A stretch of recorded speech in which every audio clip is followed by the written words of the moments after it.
दोस्तों, हमारा भारतवर्ष दुनिया का सबसे प्राचीन देश माना जाता है।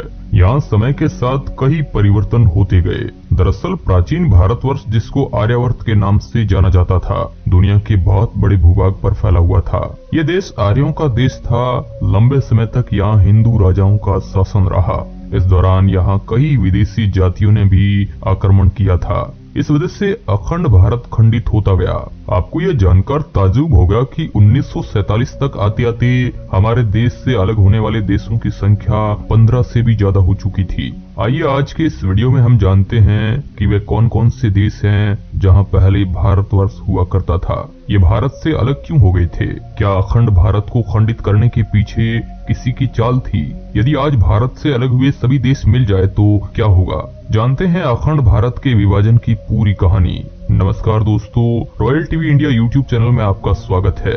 आज का वीडियो बड़ा ही इंटरेस्टिंग होने वाला है। यदि ये वीडियो पसंद आता है तो चैनल को सब्सक्राइब और लाइक जरूर करें। दोस्तों, अखंड भारत यानी कि आर्यावर्त इस तरह का हुआ करता था, मगर समय के थपेड़ों ने भारत के कई टुकड़े कर दिए और ये आज कुछ इस तरह का दिखाई देता है। दरअसल आज भी दुनिया के 10 बड़े देशों में भारत का नाम शुमार है। अब आप ही बता सकते हैं कि यदि हमारा भारत खंडित नहीं हुआ होता तो आज कितना बड़ा होता। दोस्तों, भारत सहित इसमें अलग हुए सभी 15 देशों में हिंदू शाही राजाओं का शासन हुआ करता था। लेकिन आज से 2500 साल पहले हमारे देश पर विदेशियों ने कई आक्रमण किए थे। इसमें मुख्य रूप से अरब आक्रमणकारी, तुर्क, शक, खून, कुषाण, डच, फ्रांसीसी और अंग्रेज शामिल थे। इन विदेशी ताकतों ने भारत पर लंबे समय तक शासन भी किया था। दरअसल इस दौरान इन्होंने शासन को आसान बनाने के लिए भारत को अलग अलग हिस्सों में विभाजित कर दिया था और समय समय पर अपनी सुविधा के लिए अखंड भारत को खंडित करते रहे। आज जो आपको भारत के पड़ोसी देश नजर आ रहे हैं, वे सब किसी जमाने में अखंड भारत में शामिल हुआ करते थे। दोस्तों, वैसे तो भारत से अलग होने वाले देशों की संख्या 20 से भी अधिक है, लेकिन आज हम इस वीडियो में उन 15 देशों के विघटन की चर्चा करेंगे जो सभी आज स्वतंत्र देश के रूप में कायम है। इनमें से कई देशों के रिश्ते भारत के साथ ठीक भी है, तो पाकिस्तान जैसे कुछ देशों के रिश्ते बहुत ही खराब है। आइए जानते हैं कब कौन सा देश भारत से अलग होकर नया देश बन गया था। नंबर 1, अफगानिस्तान। अफगानिस्तान का निर्माण कांधार और कम्बोज के कुछ हिस्सों को मिलाने से हुआ था। इस पूरे प्रदेश में जहां पहले हिंदू, शाही और फारसी राजवंशों का शासन रहा था, बाद में यहाँ बौद्ध धर्म का प्रसार प्रचार अधिक होने का कारण यहाँ के राजा भी बौद्ध ही हुए थे। महाभारत की गांधारी और पांडवों के मामा शकुनी भी अफगानिस्तान के ही थे। हालांकि आगे चलकर अफगानिस्तान पर सिकंदर ने आक्रमण कर दिया था। इसके बाद 7वीं शताब्दी में अरब के मुसलमानों और तुर्कों ने आक्रमण कर दिया था। हालांकि अंग्रेजी हुकूमत के दौरान अफगानिस्तान ब्रिटिश इंडिया के शासन के अधीन था। आखिर में 18 अगस्त 1947 को अंग्रेजों ने अफगानिस्तान को आजाद कर दिया था, जिसके बाद ये भारत से अलग होकर स्वतंत्र देश बन जाता है और आज इस पर तालिबानी सत्ता कायम है। नंबर 2 पर है नेपाल।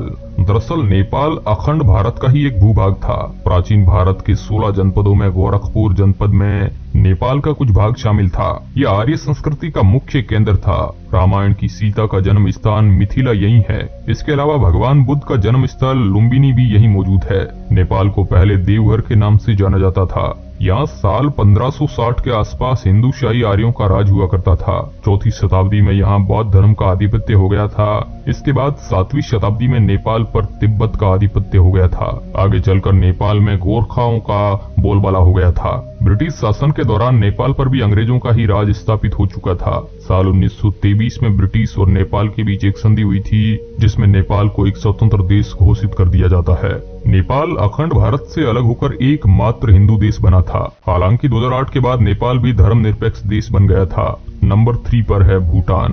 दोस्तों, भूटान भारत का अभिन्न अंग था। भूटान भौगोलिक रूप से हिंदुस्तान से जुड़ा हुआ था। भूटान में आज भी वैदिक और बौद्ध धर्म के लोग निवास करते हैं।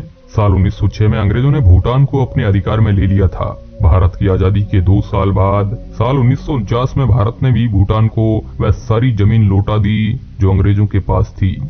लेकिन आज भी भूटान की बाहरी सुरक्षा भारत के हाथों में है। नंबर 4, तिब्बत। अखंड भारत में त्रिविशतक का नाम तिब्बत ऋषि का और तुषारा-टू राज्यों से मिलकर बना है। तिब्बत पहले हिंदू संस्कृति और धर्म का केंद्र हुआ करता था। पहले यहाँ हिंदू शायरी राजा का राज था। बाद में बौद्ध धर्म का प्रसार हो गया था। दरअसल आगामी दिनों में तिब्बत बौद्ध धर्म का गढ़ बन गया था। साल 1960 में ब्रिटिश इंडिया और चीन के बीच एक समझौता होता है। जिसमें तिब्बत के 2 भाग कर दिए जाते हैं। भारत की सीमा से सटा तिब्बत का दक्षिणी हिस्सा जो लामा को दिया गया था, जिसको भी साल 1954 में नेहरू जी द्वारा चीन को दे दिया गया। वर्तमान में पूरे तिब्बत पर चीन का अधिकार है। Number 5, Iran. अखंड भारत का भूभाग ईरान तक फैला हुआ है। ईरान का पहले नाम आर्यन हुआ करता था। कहा जाता है कि भारत के आर्य वहां जाकर बस गए थे। 7वीं शताब्दी के बाद ईरान के पड़ोसी देशों के अरबों ने ईरान पर आक्रमण करके अपने कब्जे में ले लिया था। इसके बाद यहाँ के आर्यों को इस्लाम में कन्वर्ट कर दिया गया। आज ईरान एक इस्लामिक कंट्री है। Number 6, Cambodia. दोस्तों, कंबोडिया अखंड भारत का ही भूभाग था। कहा जाता है कि प्रथम शताब्दी में कंबोडी नामक ब्राह्मण ने यहाँ हिंदू राज्य की स्थापना की थी। आपको ये जानकर हैरानी होगी कि आज भी विश्व का सबसे बड़ा हिंदू मंदिर कंबोडिया में ही है, जिसका फोटो वहाँ के राष्ट्रीय ध्वज पर लगी हुई है। ये देश हिंदू संस्कृति का सबसे बड़ा केंद्र था। भगवान विष्णु के इस विशाल मंदिर को देखकर अखंड भारत के बारे में गर्व होता है। दरअसल आगे चलकर कंबोडी ब्राह्मण के नाम से ही कंबोडिया नाम हो गया था। Number 7, Indonesia. दोस्तों, इंडोनेशिया किसी जमाने में भारत का ही हिस्सा हुआ करता था। यहाँ पहले हिंदू शाही राजा जिसमें बड़ी संख्या में हिंदू लोग रहते थे, मगर आगे चलकर मुस्लिम आक्रमणकारियों के कारण यहाँ मुस्लिम आबादी को बढ़ावा दिया गया। हालांकि आज भी यहाँ एक राम मंदिर मौजूद है जिसमें मुस्लिमों द्वारा पूजा की जाती है। इंडोनेशिया विश्व का सबसे ज्यादा मुस्लिम आबादी वाला देश है। Number 8, Myanmar. दोस्तों, म्यांमार का नाम पहले बर्मा हुआ करता था। जब अंग्रेजों ने भारत में दस्तक दी थी, तब उन्होंने म्यांमार पर भी अपना अधिकार कर लिया था। यहाँ अंग्रेजों ने कई वर्षों तक शासन किया था। अंत में 4 जनवरी 1948 को म्यांमार को आजाद करके स्वतंत्र देश बना दिया गया। Number 9, Malaysia. दोस्तों, मलेशिया आर्यवर्त का ही भाग था। यहाँ पर हिंदुओं की बड़ी आबादी निवास करती थी। बाद में यहाँ बौद्ध धर्म के अनुयायी बसने शुरू हो गए थे, लेकिन मलेशिया भी दूसरे देशों की भांति विदेशी आक्रमणकारियों की मार से बच नहीं पाया था।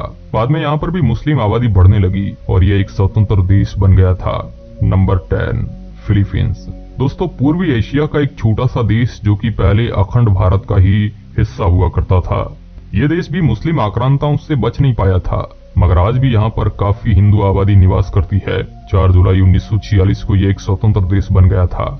ये आज भले ही मुस्लिम देश है, लेकिन यहाँ सभी धर्मों के लोग निवास करते हैं। यह सितंबर 1963 में अंग्रेजों से आजाद होकर स्वतंत्र देश बन गया। Number 11, Thailand. दोस्तों, थाईलैंड दुनिया के खूबसूरत देशों में शुमार है, जो कि पहले भारतवर्ष का ही हिस्सा था। भारतीय इतिहास में थाईलैंड का नाम श्याम देश बताया जाता है।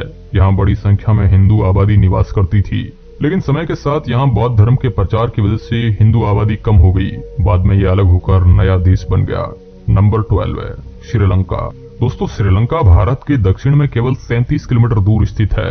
श्रीलंका का वर्णन हमारे ग्रंथ रामायण में भी देखने को मिलता है, क्योंकि रावण इसी देश का निवासी था जिसको राम ने हराया था। अंग्रेजी सत्ता के दौरान ये भारत का ही हिस्सा था। अंत में 4 फरवरी 1948 को यह एक अलग देश बन जाता है। Number 13, Vietnam. दोस्तों, ये एक ऐसा देश है जहाँ पर अभी भी बड़ी संख्या में हिंदू रहते हैं। जब ये भारतवर्ष का हिस्सा था, तब इसका नाम चंपा था। बाद में यहाँ बौद्ध धर्म के प्रचार के कारण ज्यादातर लोगों ने इस धर्म को अपना लिया। 1945 में यह फ्रांस से आजाद होकर अलग देश बन जाता है। नंबर 14, बांग्लादेश। बांग्लादेश भारत की आजादी तक भारत का ही हिस्सा था। आजादी के समय यह पूर्वी पाकिस्तान बन गया था। यहाँ पर मुस्लिम आबादी का बाहुल्य था और 1971 में यह पश्चिमी पाकिस्तान से अलग होकर स्वतंत्र देश बन गया था। नंबर 15, पाकिस्तान। पाकिस्तान भारत का एक ऐसा पड़ोसी देश है जो हमेशा भारत के साथ जिसका संघर्ष चलता रहता है।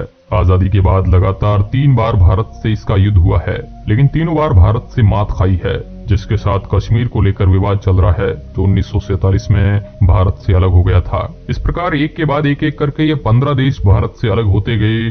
दरअसल आज का भारत भी आजादी के समय अंग्रेजों द्वारा 565 रियासतों में विभाजित कर दिया था, जिसको सरदार पटेल ने अपनी सूझबूझ से भारत में मिलाकर बड़ा काम किया था। यदि हमारा आज भारत खंडित नहीं हुआ होता तो विश्व में सबसे बड़ा देश होता। फिर भी आज हम किसी से कम नहीं हैं। तो दोस्तों, कैसी लगी अखंड भारत की कहानी? आप इसके बारे में क्या सोचते हैं?